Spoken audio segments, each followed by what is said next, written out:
Hello, hello, everyone. Wait a couple of seconds, see if anybody comes in. I kind of did this live as an impromptu. Um, Wanted to maybe see how um, things are going as far as a couple of cases that we've been looking at. In fact, I've gotten several messages. Please don't forget about this case. And trust me, guys, I haven't forgotten anybody. I just probably haven't talked about some in a couple of days because there's been nothing much to talk about. Um, I also wanted to chat a little bit about Seth Rogers' interview last night and see what your guys' thoughts were on that. Um, but we'll go ahead. I'm going to start with um, Emma Baum. She is um, the pregnant woman that went missing from Gary, Indiana. She's been gone more than a month. She was due any day. In fact, she was already 1 centimeter dilated at the time that she went missing. Um, Last I heard, they had her boyfriend in jail, but it was for um, a prior arrest warrant on something different, something unrelated to this case. Um, no news yet. She hasn't been found. They've been searching. Family's been searching, but I just kind of wanted to share a video that just you can kind of see of, what's been taking place, I guess. So let's go ahead and share my screen.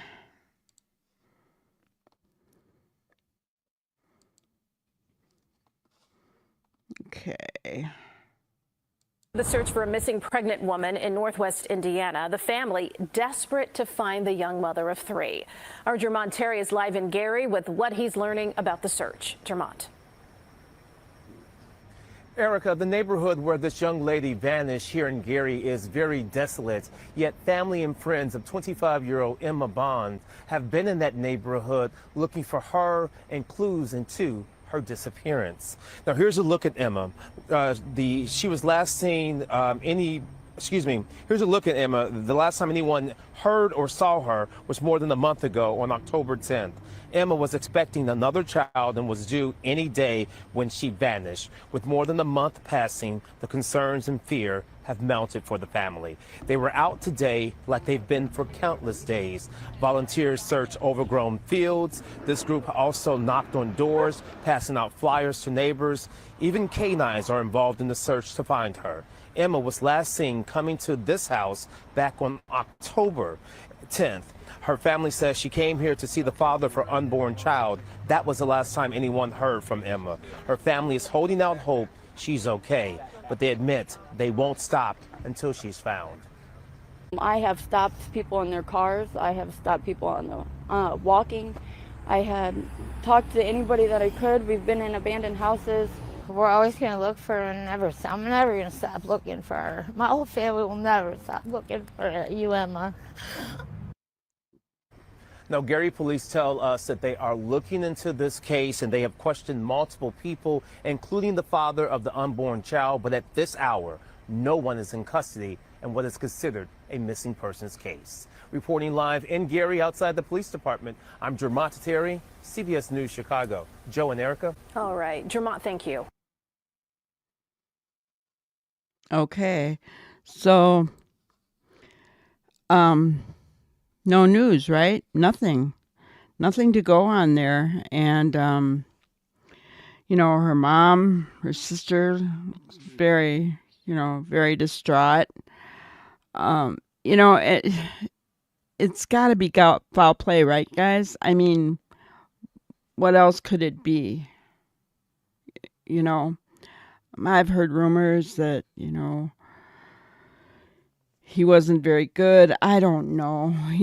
The point is he's not in custody for that.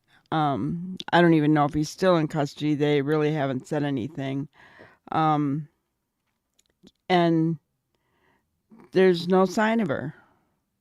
She's a mom of 3 little kids, was currently carrying her 4th child, was 1 centimeter dilated when she went missing. She hadn't been seen since October 10th, guys. We're heading into 2 months now with her, and they can't find her. You know, she had no working phone on her, I guess, when she disappeared. So it's just really sad that she just has gone missing. It got changed. Blessings back to you. Good to see ya. So, we're going to stay up to date on this case. If anything breaks, I'll let you guys know. There's just nothing, There's nothing to go on. Even when you Google it, everything's like 4 to 5 days old. So, to me, that's just really, really sad. But we'll continue keeping an eye on this case, and I'll let you know if anything happens. The next case I wanted to just kind of talk about, because there's been little bits here and there going on with it, is the Suzanne Simpson case. Missing 51-year-old mother from Almos Park, Texas, near San Antonio. Her body has not been found yet. The family does not believe she's alive any longer, which is really sad. Let's go ahead and watch a video.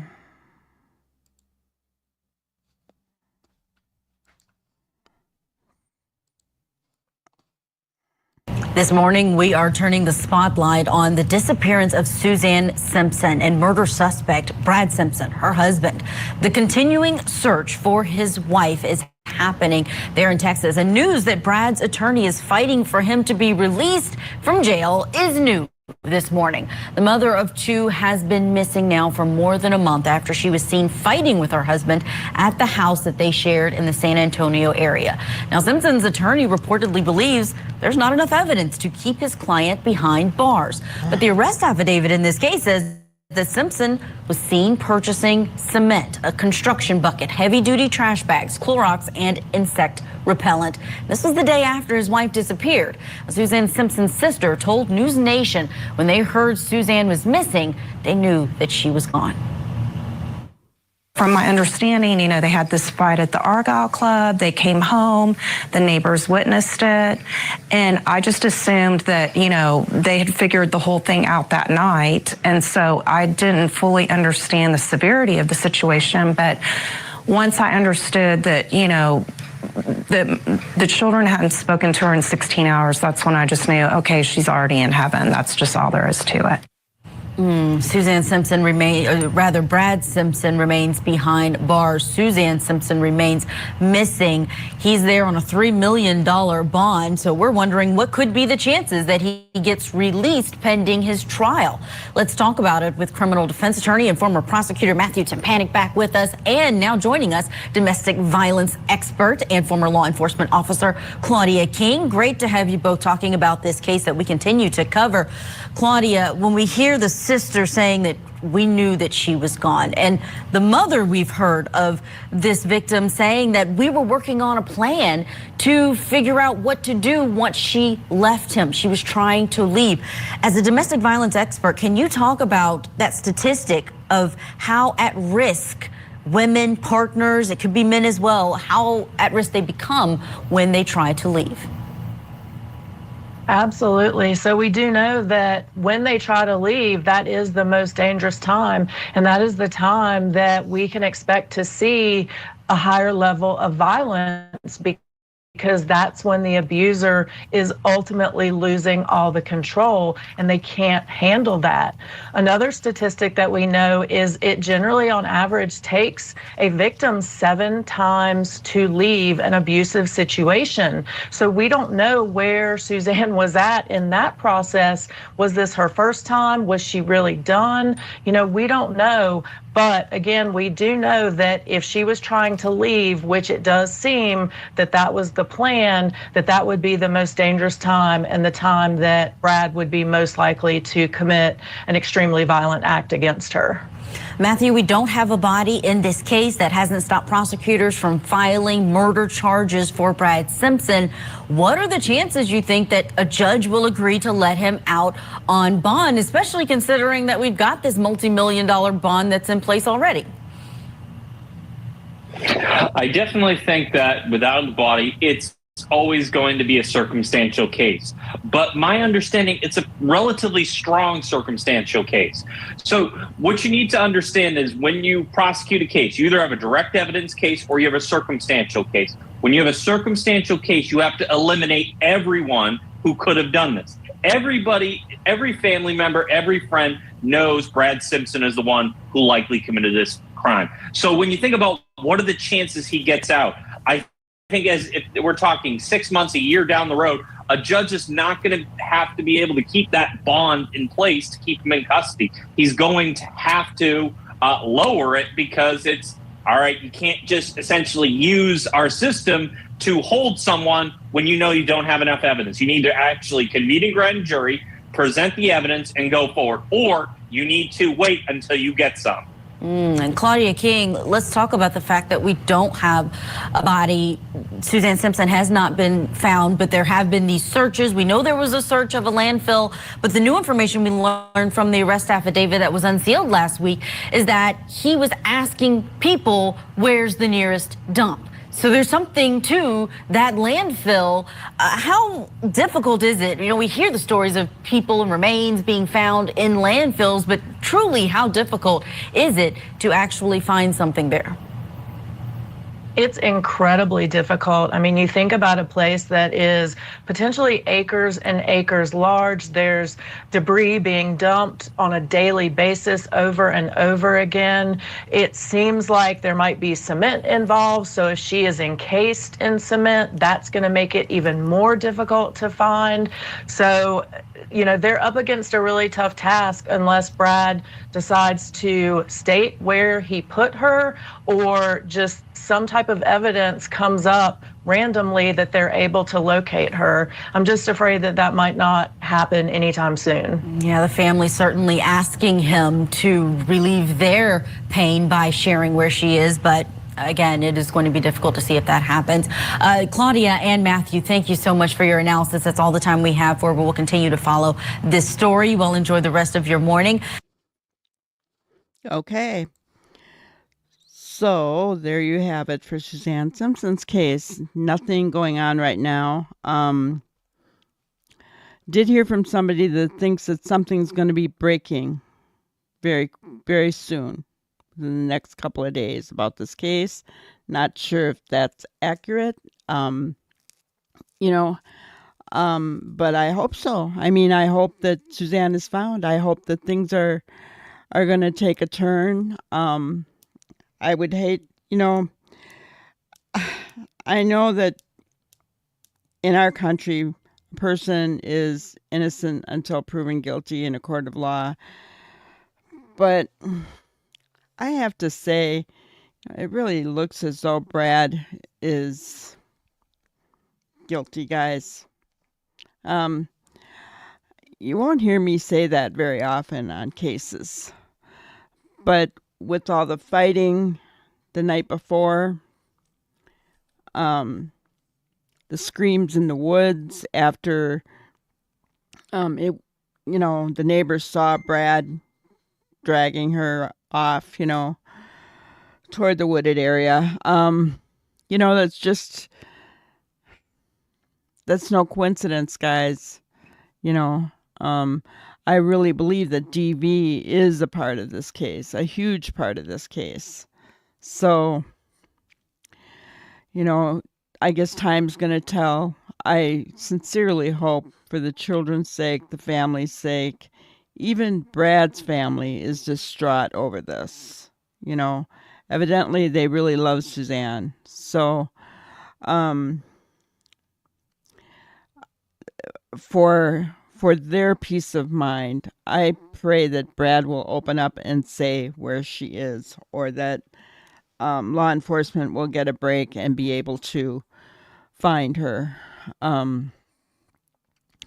I know that the reporter talked about the landfill, right? And I mean, they did look there.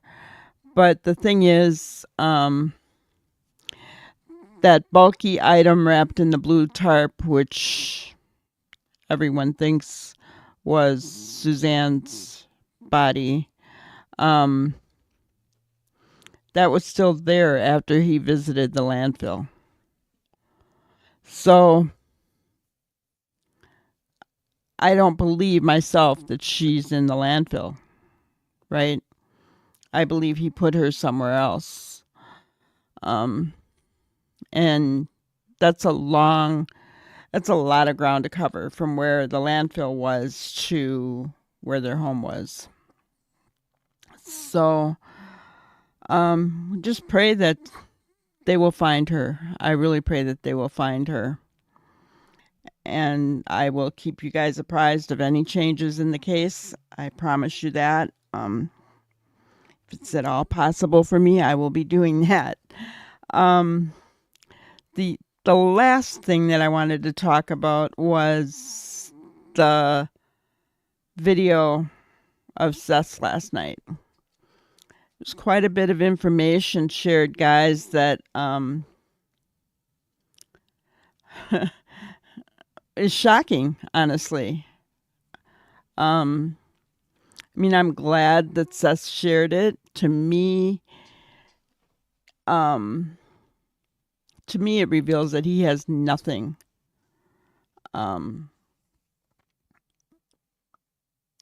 nothing to be afraid of. You know, he's not afraid of anything. He's not afraid of what was brought out because he hasn't done anything. That's what it says to me. I wish I could share the video. It was 2 hours long, but it is, he did license it, and I just don't want to take the chance. I realize that I think 2 others have shown it to my knowledge. But they're like the inner circle, and they probably have authority to do so. So, but I'm not gonna do that. Just gonna try to remember and bring out the parts that stood out to me. One of the first things that stood out to me, Seth was talking from the very beginning on the day that Sebastian went missing, and when he got there, he said the first thing that happened was that Katie walked up to him and shoved her phone in his face and said, "See, he had a good day." And he said he found that weird. You know, he found that strange because he didn't care that Sebastian had a good day yesterday. He was there because his son was missing, right? Why was that fact? I mean, I would think we have to ask that. Why was that fact so important to Katie? You know, and I'm not accusing her of anything. I'm just asking that question. Why was that so important for her to put that phone with the picture up in front of Seth's face to say that he had a good day? And then Seth finding out later that the picture that she showed him was from Saturday, not Sunday, the last day he had been seen. Whoops. Big mistake there.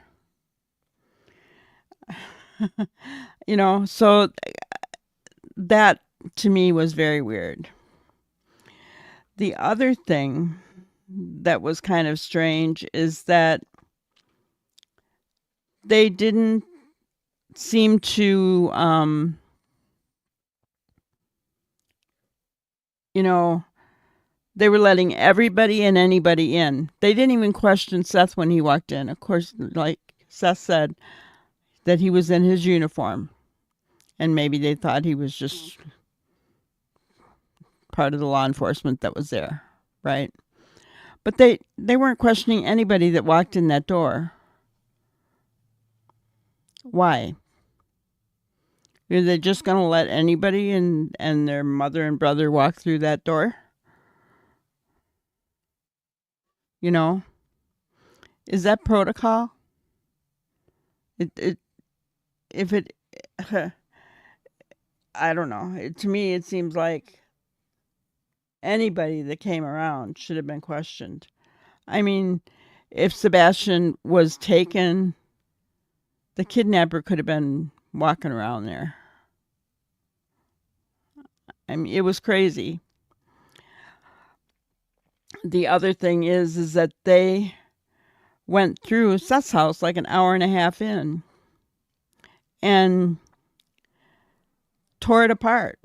But yet they didn't tear Chris and Katie's house apart. They took Seth's electronics, but they hadn't taken any electronics yet from Sebastian's home. You know, we have to question these kinds of things. To me, it seems like law enforcement really dropped the ball. And what were they told? What were they told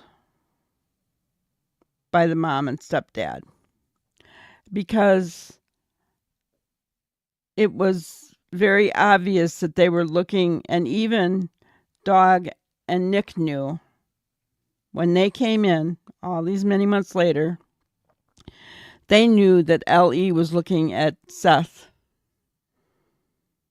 as, you know, a suspect. And, you know, Seth said it himself. He didn't have that kind of money to be able to hide him. And honestly, guys, would a guilty man be out there every day looking for his son, even 9 months later?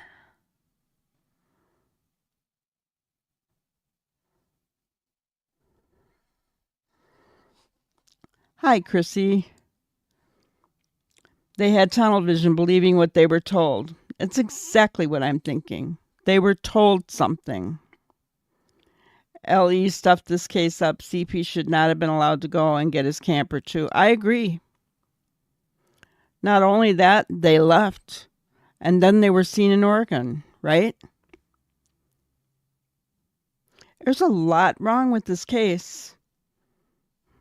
I'm sorry. You know, Craddock should be disciplined. He should be taken down from his position, because he was the one working on this case from the beginning, was he not? I'm sorry. You know, the FBI should be looking into that man and into anything else that went on. They really should be. L.E. dropped the ball in this case, and L.E. being Craddock. He was the head of it right from the get-go. Something seriously wrong. You know, and then you look at the actions. I mean, really, anybody looking at this realistically, you know, anybody with common sense, I guess I should say, because you don't even need to have an education to figure this out.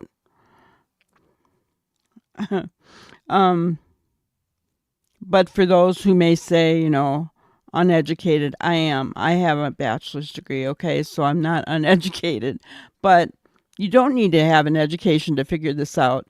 You look at both sides. The father's been out there from day one, searching, even when they told them not to search. Why would law enforcement do that? I have never heard that in any other case. I've heard them letting them come and work alongside their law enforcement officers so that they could do grid searches, right? I've heard them doing that. But to tell them not to search, and then they have even told Seth that if any of his searchers get in their way, if they see any of their searchers while they're out there searching, they're going to arrest them. They told Seth that.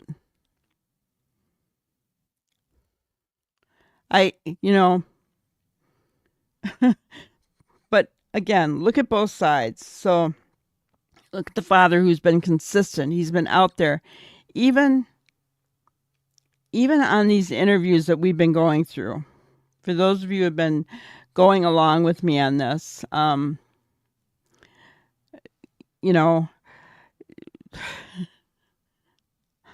saw Chrissy's statement and I forgot what I was saying, but I'm going to go ahead and pull it up. I can fully understand why people don't give law enforcement tips. I think Dog the Bounty Hunter is a better option. Yes.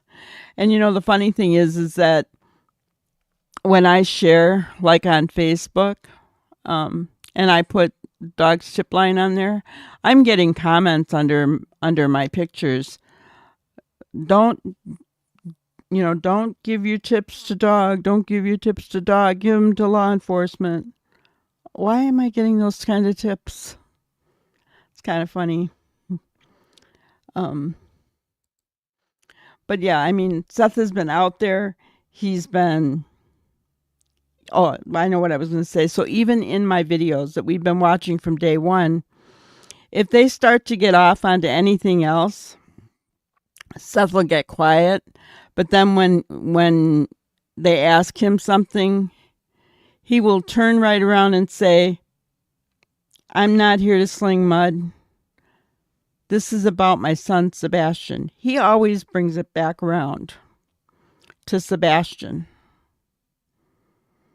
And then you see the other side where, I have said this from the beginning, and it's all alleged, and in my opinion, right, guys?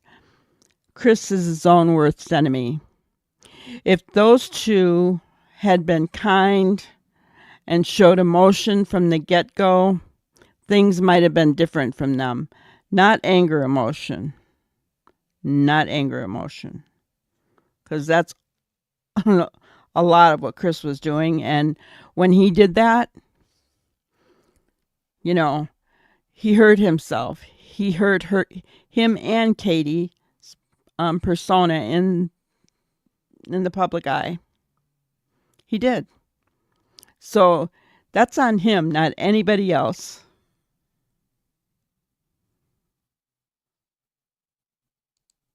Okay. There are a lot of answers from the Footprint Clothing, worrying about his health. TBI really loves flyers. It's about their boy. The case is fuzzy.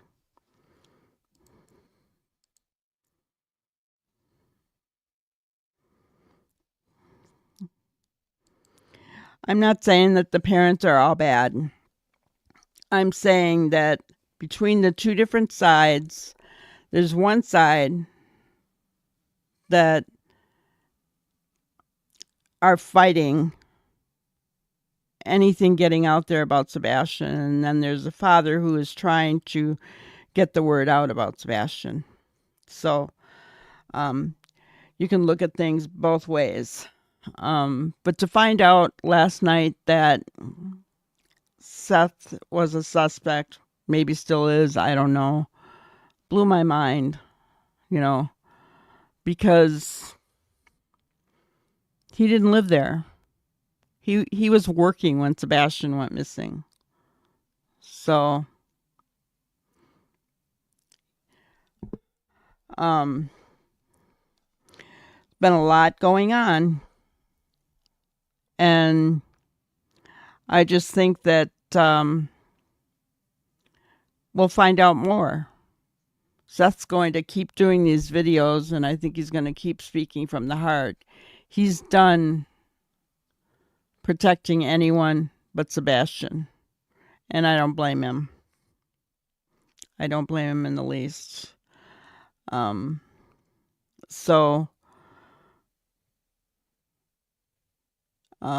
I think there's a lot of questions that we have still. As A Got Changed said, the case is fuzzy. There's a lot that we don't know, but somebody has some answers out there. And with the kind of pressure that Doug and Nick are putting on this case, I think we're going to find something out. And my goal, my prayer is still that Sebastian is home before Christmas. But even more so, it'd be awesome to have him home for his birthday, December 7th. In any case, we are going to continue the discussion tonight, somewhere around 6:05 p.m. Central Time. We'll continue with our going back, looking through the interviews, and we'll be live for that. So have a good afternoon, guys, and we'll see you later on tonight. Thank you for watching another episode of Granny's Crime Busters. We really appreciate each and every one of you. Don't forget to subscribe and like and even share the content. You can follow us on any of our other social media platforms at YouTube, Twitter, Instagram, Facebook, and TikTok. We really appreciate you guys, and you can also email us at granniescrimebusters@gmail.com. Thank you so much, and we will see you on the next one. Thanks, guys.